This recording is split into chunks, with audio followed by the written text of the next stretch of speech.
দর্শক, আপনারা জানেন যে মতামত পর্বে আমাদের সঙ্গে সবসময় একজন বিশেষ অতিথি যুক্ত থাকেন। আজকেও আছেন একজন বিশেষ অতিথি।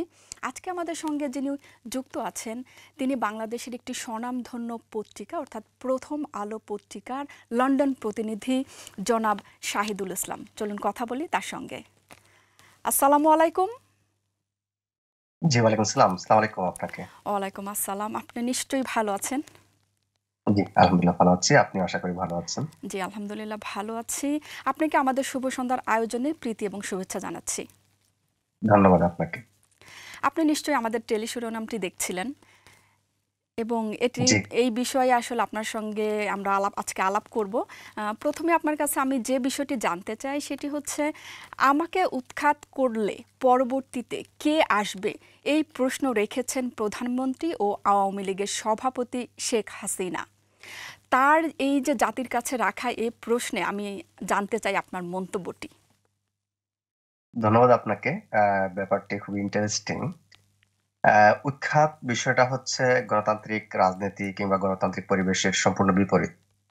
সাধারণত আমরা বাংলাদেশ কিংবা আমাদের দক্ষিণ এশিয়ার প্রেক্ষাপটে দেখে থাকি উৎখাত সামরিক শাসন থেকেই হয়ে থাকে বা জি, সামরিক বাহিনীর ক্ষমতালিপ্ত অফিসাররা গণতান্ত্রিক সরকারকে উৎখাত করে ক্ষমতায় আসে। বাংলাদেশে আমরা যেটা লক্ষ্য করছি আসলে এই ধরনের কোনো সম্ভাবনা কিংবা কোনো পরিবেশ নেই। বাংলাদেশে সামরিক হস্তক্ষেপের আ কোনো সম্ভাবনা আমরা লক্ষ্য করছি না এবং এটা কাম্যও নয়।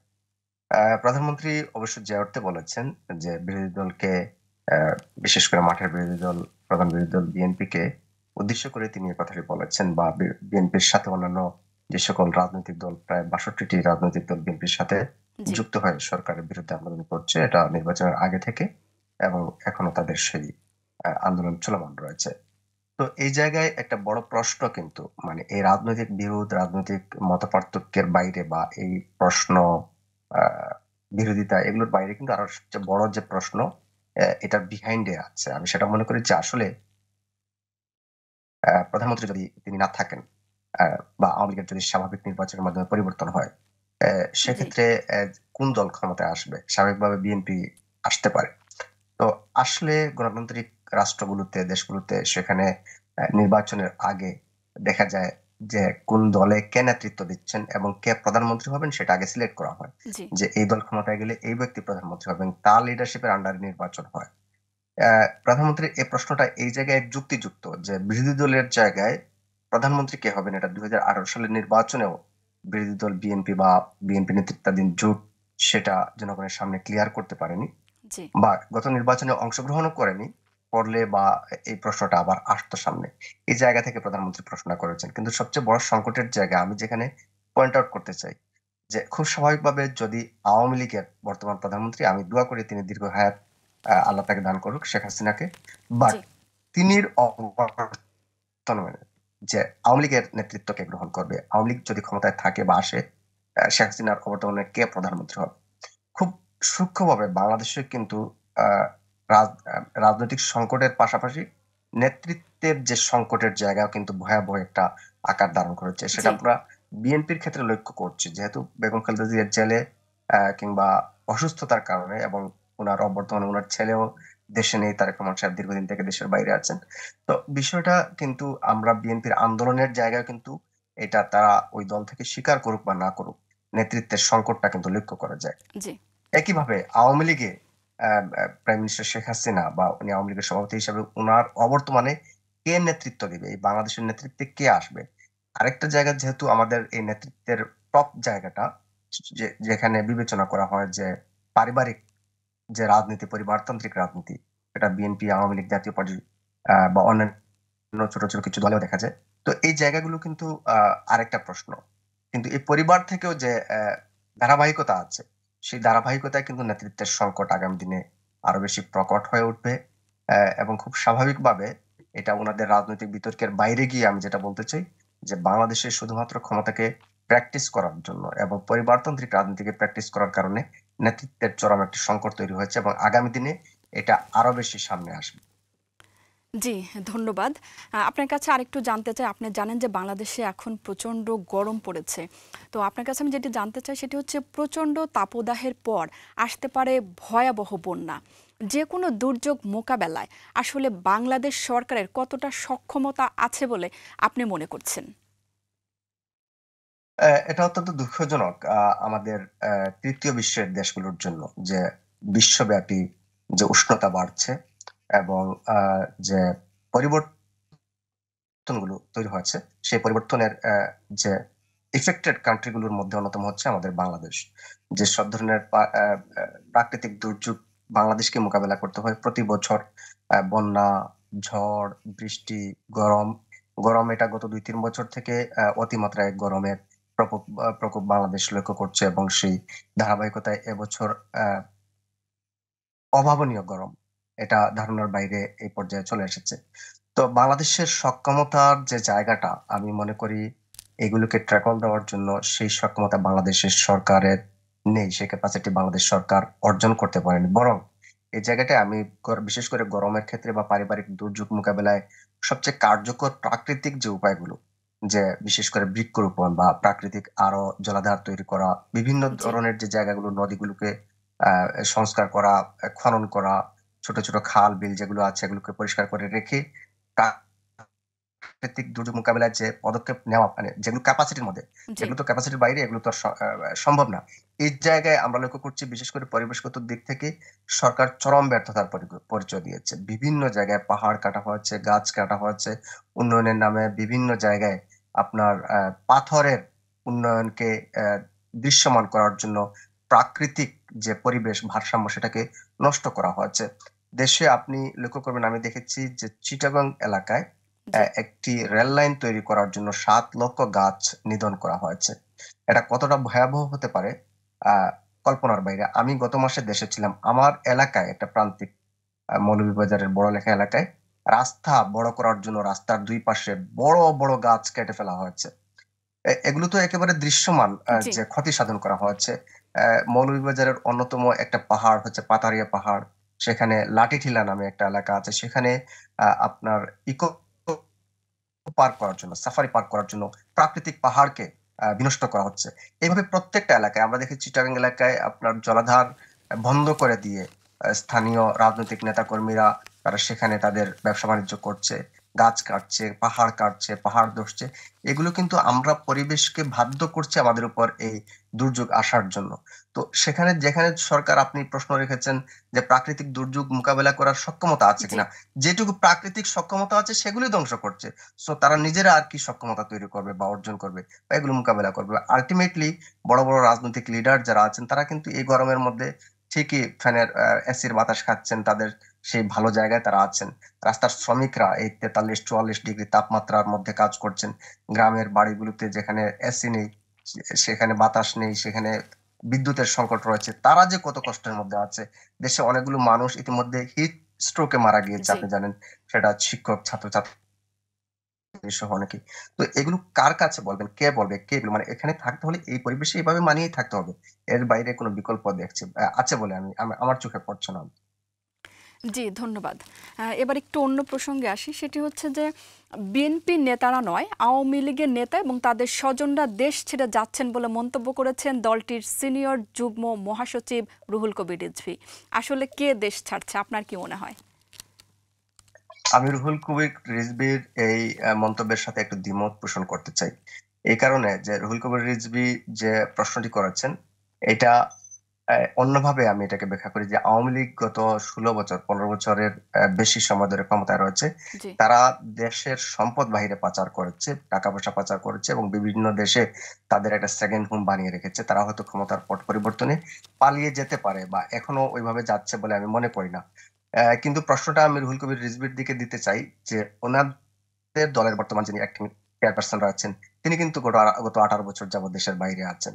তো এই বিষয়টা এবং বাংলাদেশের যে রাজনৈতিক আন্দোলনগুলোর ব্যর্থতার পেছনে এটাও একটি বড় কারণ বলে আমি মনে করি। যেখানে নেতার উপস্থিতি নেই, নেতা দেশের বাইরে এবং নেতা দেশে গিয়ে জেল-জুলুম এগুলো মোকাবেলা করার মতো উনার সেই রাজনৈতিক কিংবা মানসিক শক্তি বা কারণ বাংলাদেশের রাজনীতিতে বাংলাদেশের প্রেক্ষাপটে এগুলো খুবই প্রাসঙ্গিক একটা যে নেতা হতে হলে, নেতৃত্ব দিতে হলে জেলে যেতে হবে। যেটা বিএনপির চেয়ারপারসন তিনি দেশ ছাড়েন নাই। তিনি জেলকে বরণ করে নিয়েছেন। জি, দেশে থেকেছেন। দেশে থেকে তিনি তিনার রাজনৈতিক কার্যক্রম, আন্দোলন সংগ্রাম তিনি করে যাচ্ছেন বা করে গিয়েছেন। জি, বিশেষ করে ২০০৭ সালের যে ওয়ান ইলেভেন সরকারের সময় দেখেছি শেখ হাসিনাকে দেশের বাইরে পাঠিয়ে দেওয়া হয়েছিল।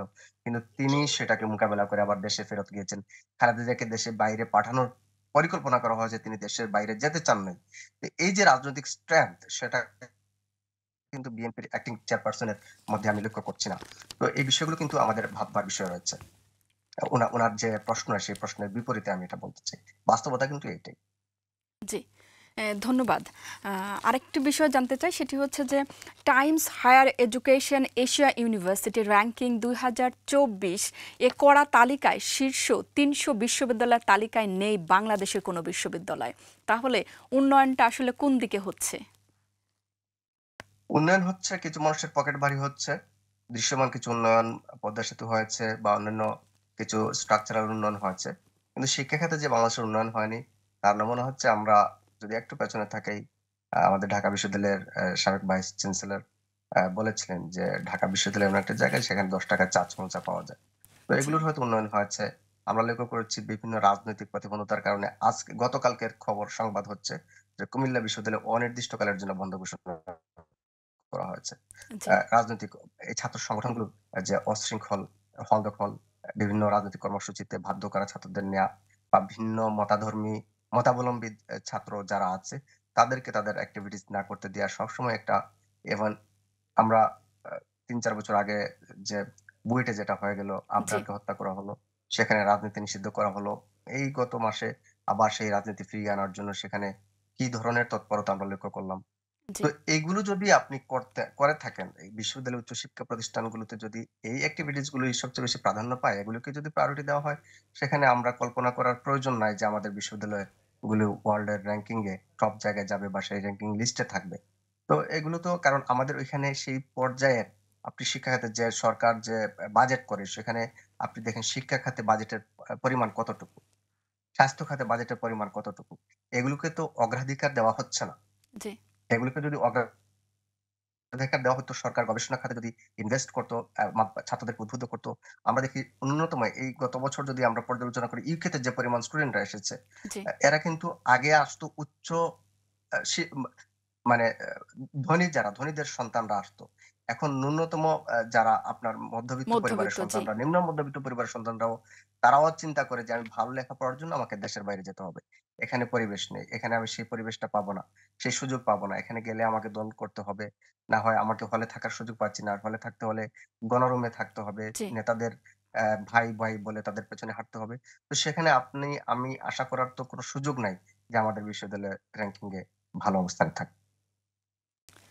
জি, ধন্যবাদ।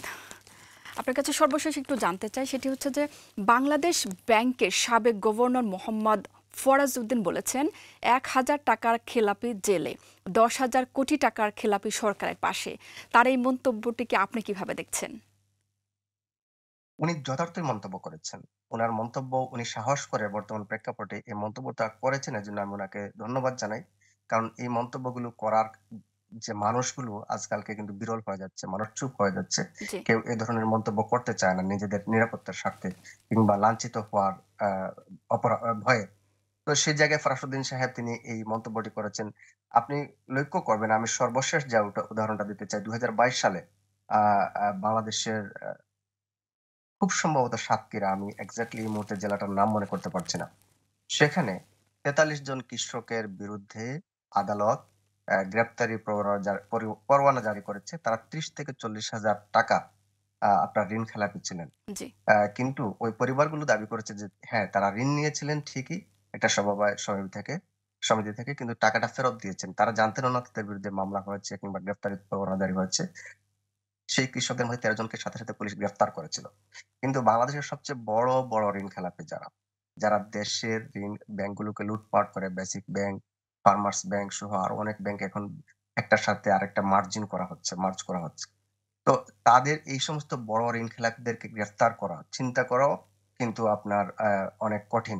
একটা উদাহরণ আমি দেই। সর্বশেষ আমাদের যে পুলিশের আইজিপি ছিলেন বেনজির সাহেব, উনার বিরুদ্ধে জি, একটা পত্রিকা নিউজ করার পরে দুদক কোনো উদ্যোগই নিতে চায় নাই। জি, শেষ পর্যন্ত একজন ব্যারিস্টার হাইকোর্টে গিয়ে হাইকোর্ট থেকে অর্ডার নিয়ে তারপর দুদক একটা তদন্ত কমিটি করেছে। তো এখানে হচ্ছে এত ডিসক্রিমিনেশন, আইনও কিন্তু আপনার মুখ দেখে, মানুষের অবস্থান দেখে, সামাজিক অবস্থান দেখে, ক্ষমতা দেখে আইন সেখানে চলে। আইন কিন্তু নিয়ম ছিল সবার জন্য প্রযোজ্য, সমানভাবে প্রযোজ্য হবে। একজন কৃষক, তার বলার কিছু নেই। তাকে মারলে, পিটালে, যা ইচ্ছা করলে কোনো সমস্যা নাই। তো তাকে তো পুলিশ গ্রেফতার করবে, তাকে ঋণখেলাপি হিসেবে জেলে নেওয়া হবে। কিন্তু একজন ঋণখেলাপি, সে বড় ঋণখেলাপি, যে শিল্পপতি কিংবা বড় এমপি, মন্ত্রী, তাদেরকে ধরা আইনের জন্য কঠিন। কারণ আইন সেখানে ধরতে গেলে আ প্র যে ব্যক্তি যে ধরতে যাবে তার বিরুদ্ধেই আইন প্রয়োগ করা হবে। আপনি জানেন দুদকের একজন কর্মকর্তা চট্টগ্রামে, উনার নাম খুব সম্ভবত শাহীন ছিল।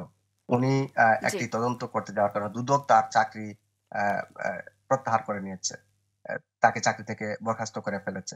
তো এই জায়গায় মানে প্রত্যেকটা জায়গায় কিন্তু এই যে আপনার বৈষম্য, দুর্নীতি, স্বজনপ্রীতি, ক্ষমতার অপব্যবহার, এই কারণগুলোতে এই হচ্ছে এই বৈষম্য, এবং যার কারণে ন্যূনতম ছোট, ছোট অ্যামাউন্টের যারা ঋণ নিয়েছে তারা কোন কারণে হয়তো এই প্রাকৃতিক দুর্যোগের কারণে, হয়তো বন্যার কারণে তার সেই অর্থে সে কৃষি উৎপাদনে তার সে মূল্যটা পায় নাই। জি, কিংবা আবার বাজার সিন্ডিকেটের কারণে তারা, কৃষকরা কিন্তু তার পণ্যের সেই অর্থে মূল্য পায় না।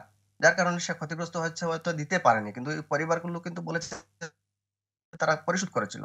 তারপরেও তাদেরকে গ্রেফতার করা হচ্ছে। এর আগে একজন কৃষককে হাতকড়া পরিয়ে, মানে মনে হয়েছে যে সে মনে হয় রাষ্ট্রের বিশাল চুরি করে ফেলেছে।